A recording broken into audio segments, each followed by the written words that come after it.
Hello everyone, this is Tom Fox. I'm the Compliance Evangelist, and I'd like to welcome you to a special 5-part podcast series, which I'm doing with Jay Rosen, entitled, May the Podcast Be With You, on the intersection of Star Wars and compliance.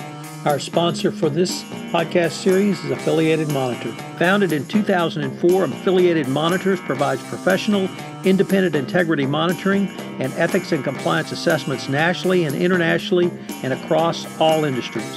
With its knowledge of effective ethics and compliance programs and cultures, Affiliated Monitors is respected for its work as the corporate monitor on matters ranging from multinational corporations to small and mid-sized companies, and even individuals. Having served in over 500 monitorships, no one has more experience as an independent monitor than the team at Affiliated Monitors. For more information on how an independent monitor can help improve your company's ethics and compliance program, I would urge you to visit Affiliated Monitors at www.affiliatedmonitors.com.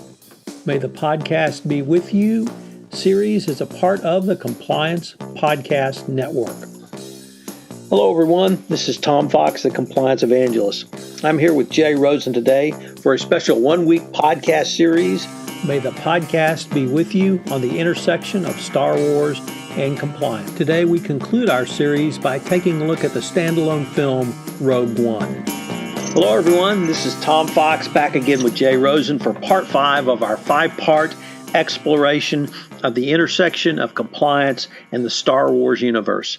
Each day this week, we have taken a different Star Wars movie and we have sliced it and diced it from the screenwriter perspective of Jay Rosen. And then we've talked about it from the compliance perspective and what lesson you might draw from one of the points of the movie. Today, we're going to review Rogue One, which is really outside the canon in terms of being a numbered episode. In many ways, it was a prequel to A New Hope. And Jay, what can you tell us about the movie Rogue One?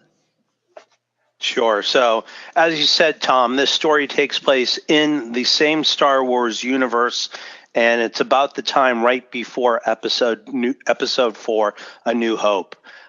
We meet a scientist named Galen Erso and his family who are hiding on a planet called Lamu.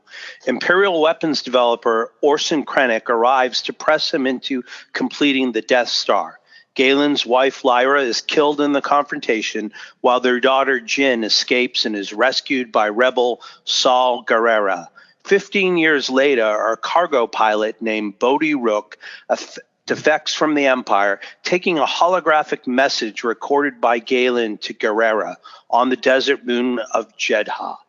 Rebel intelligence officer Cassian Andor frees Jyn from an Imperial labor camp at Wobani before bringing her to the rebel leader Mon Mothma, who convinces her to find and rescue Galen so the Alliance can learn more about the Death Star.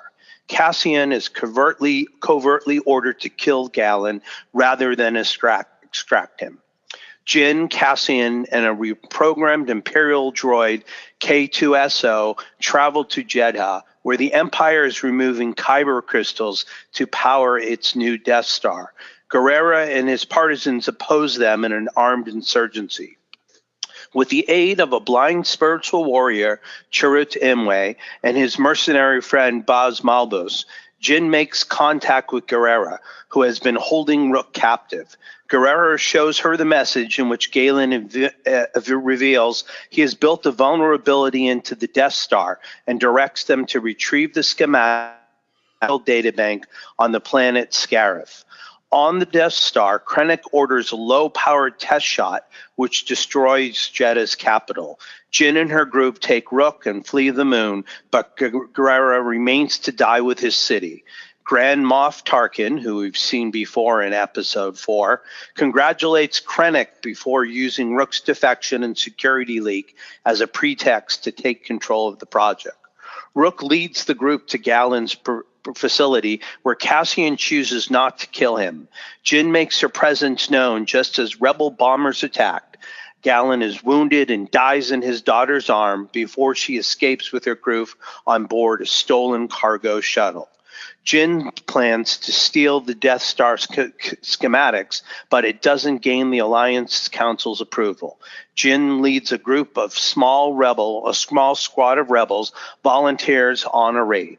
Arriving at Scarif on the stolen Imperial ship, which Rook dubs Rogue One, a disguised Jin and Cassian enter the base with K2SO, while the other rebels attack the resident Imperial garrison as a distraction. K2SO sacrifices himself so Jin and Cassian can retrieve the data. Imwe is killed after activating the master communication switch to the rebel fleet, and Malbus dies in the battle. Rook is killed by a grenade after informing the rebel fleet that it must deactivate the shield around the planet to allow the transmission of the schematics. Jin and Cassian obtain the schematics but are ambushed by Krennic, who is eventually shot and wounded by Cassian. Jin transmits the schematics to the rebel command ship, and the Death Star enters orbit above, where Tarkin uses another low-power shot to destroy the base, killing Krennic, Cassian, and Jin. The rebel fleet appears to jump to hyperspace, but many of the ships are intercepted by Vader's flagship. Vader boards the rebel command ship and attempts to regain the schematics, but a small starship escapes with the plans on board. And now we see aboard this fleeing ship Princess Leia, who declares that the schematics will provide a new hope for the rebellion.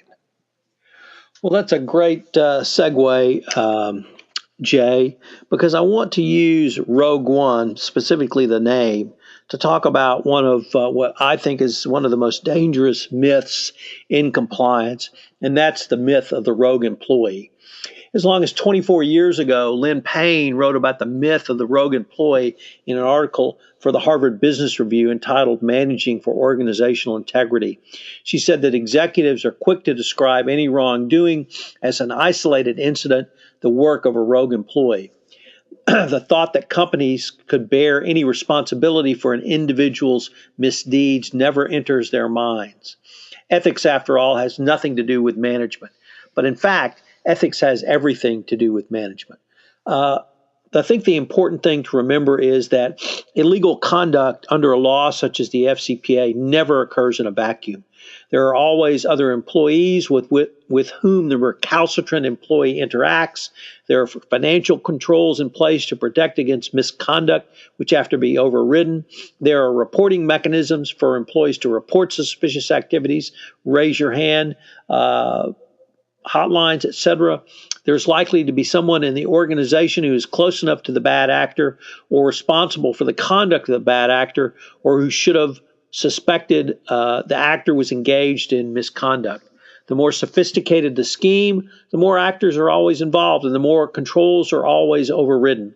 As the misconduct becomes more complicated, such as in the case of bribery or antitrust violations, the schemes require additional actors and raise additional red flags, or there are persons in senior management who are in a position to know of such misconduct. There's really no instance I can think of where an employee just on their own was able to generate enough money to pay a bribe that got a contract. So the myth of the rogue employee is really dangerous, Jay, because it gives companies an out for not actually doing compliance through the operationalization of compliance to protect the organization. One thing that this makes me think of, Tom, is that although there is the myth of the rogue employee, it seems that in the past few years, there's been more of a focus of trying to find individuals accountable for all sorts of malfeasance that we've seen in the FCPA sector, as well as other corporate misdeeds. So how do you square that with individual accountability, but not having a rogue employee? So I think they actually line up as supplementary to each other, Jay. A corporation acts through its employees. Even though in its infinite wisdom, the Supreme Court has said corporations are employees, they really only act through individuals, through human beings. And as long as it's people who are engaging in the bribery and corruption, that's going to put the corporation under sanction.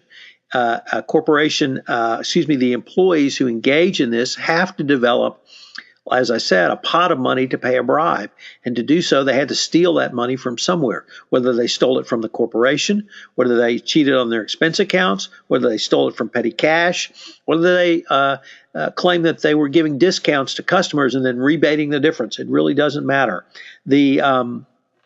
There has to be a pot of money created. It's individuals who create that money. And the Department of Justice, I think, in the Yates memo, starting in September 2015 up till literally a couple of weeks ago when Rod Rosenstein announced the new FCPA corporate enforcement policy, was making it clear that they expect corporations to thoroughly investigate cases, and if there's conduct of individuals, they expect that information to be turned over to the government as a part of an overall settlement. This wraps up our week of Star Wars themed compliance takes. And so on behalf of Tom Fox, the compliance evangelist, and myself, Jay Rosen, we thank you for joining us for our fifth part in the series celebrating the release of the new Star Wars movie. We just took a look at Rogue One, and we took a look at the myth of the rogue employee. Thanks so much for joining us. Hello, everyone. This is Tom Fox again. I'd like to thank you for listening to this episode of May the